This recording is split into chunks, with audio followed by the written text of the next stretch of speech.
C'est bien, on y va, là.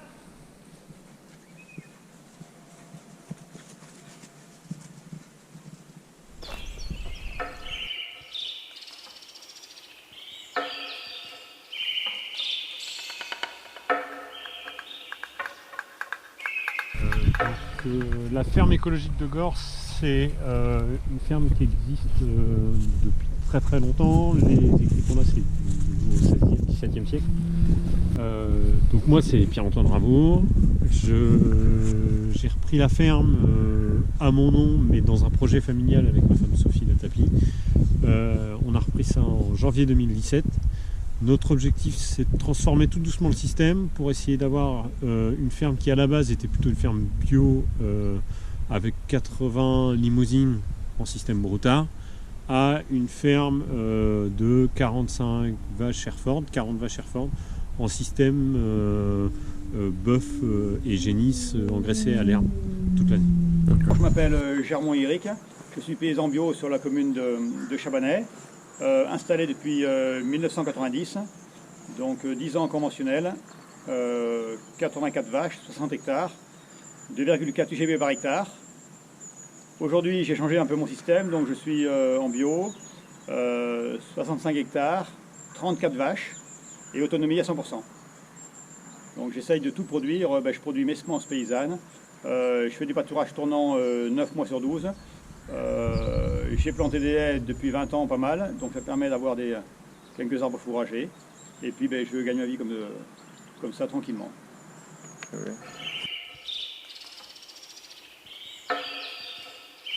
Il y a 1 km de haies à l'intérieur de 4 hectares. D'accord. L'idée, là, c'était vraiment de... En fait, on est sur une parcelle qui est très séchante, avec peu d'épaisseur d'humus. On a peu d'épaisseur de sol.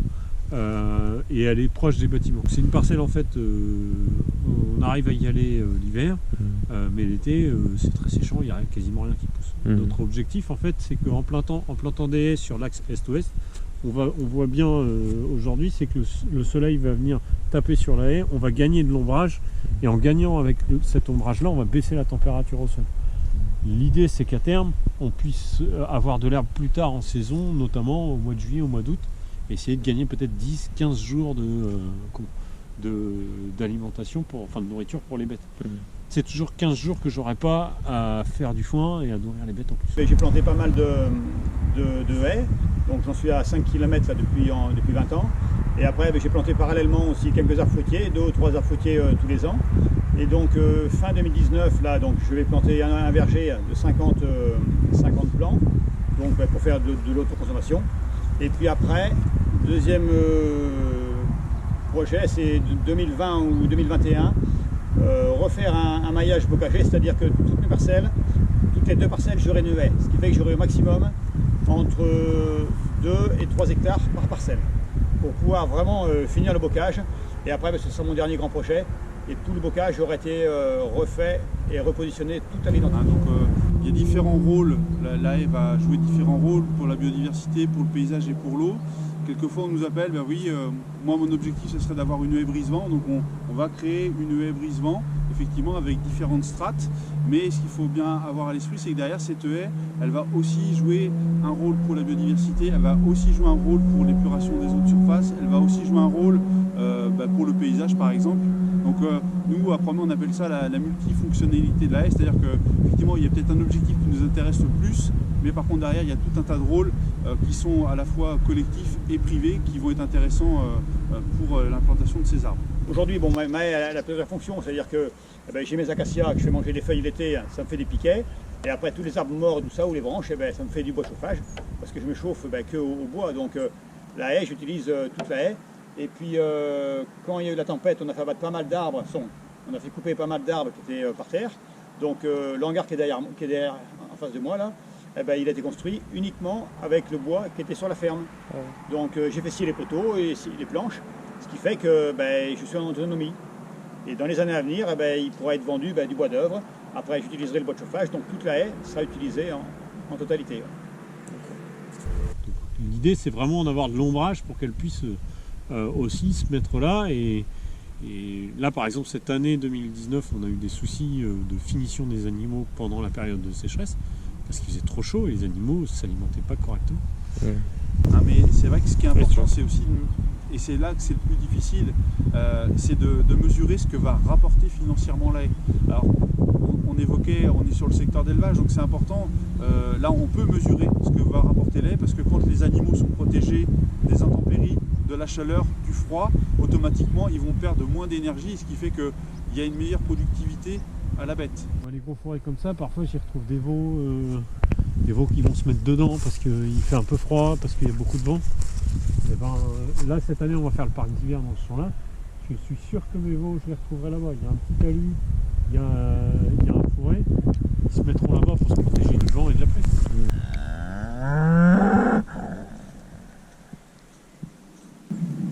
Aujourd'hui, c'est un chemin qui est assez intéressant parce qu'il me permet, à moi, dans ma circulation au quotidien à pied, de me déplacer, à nourrir les bêtes par ce chemin-là, avec le tracteur, et il me permet aussi à déplacer des bêtes parfois, parce qu'une fois que les bêtes sont engagées dans ce chemin-là, elles peuvent pas ressortir, quoi. Donc en fait, tout seul, je peux les mener beaucoup plus facilement grâce au haies.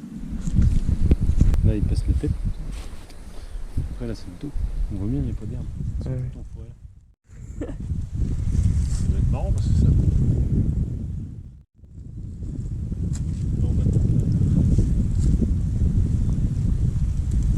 L'écorce qui glisse.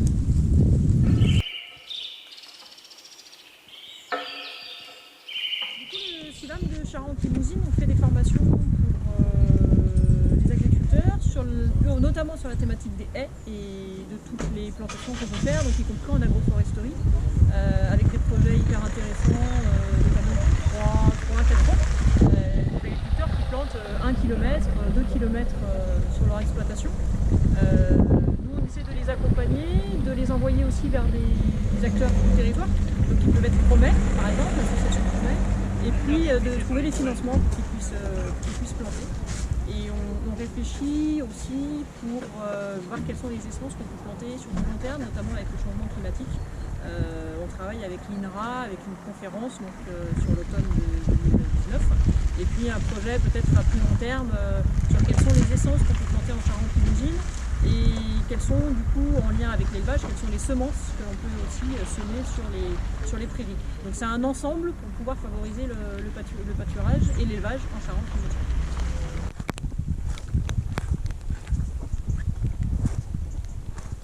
L'association Promet fête ses 30 ans cette année, donc on est une vieille structure qui œuvre pour l'arbre et la haie. Donc on a un partenariat, on va dire, avec le CIVAM de Charente-Limousine donc depuis plusieurs années.